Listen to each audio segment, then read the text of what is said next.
کل تک اسرائیل نے صرف ایران پہ نہیں کیا، عراق پہ بھی حملہ کیا، سیریا پہ بھی کیا،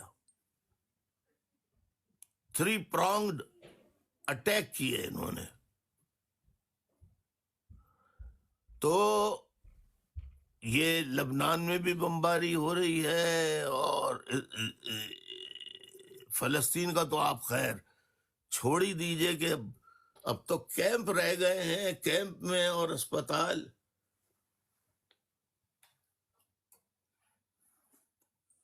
کیمپ اور اسپتال رہ گئے ہیں،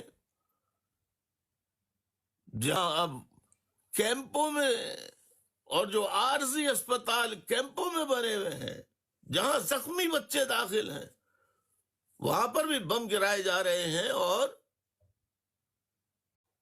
لوگوں کو شہید، معصوم بچوں کو شہید کیا جا رہا ہے. خواتین، مردوں، بوڑھوں، بزرگوں، جوانوں، ہر ایج کے فرد کو. پوری دنیا خاموش ہے.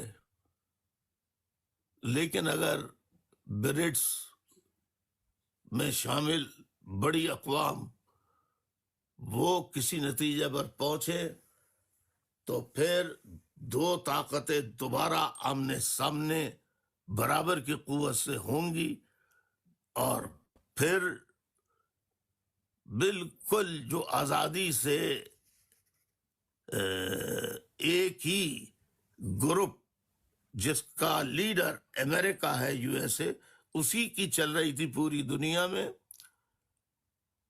اور اب لگتا یہ کہ مستقبل قریب میں اس کے مقابلے میں کوئی گروپ سامنے آنے والا ہے. اس کے بعد اس قسم کے ہونے والے جارحانہ حملے کسی ملک کی جانب سے کسی بھی ملک پر کیے گئے تو وہ آگے چل کر تیسری جنگ عظیم میں بھی تبدیل ہو سکتے ہیں.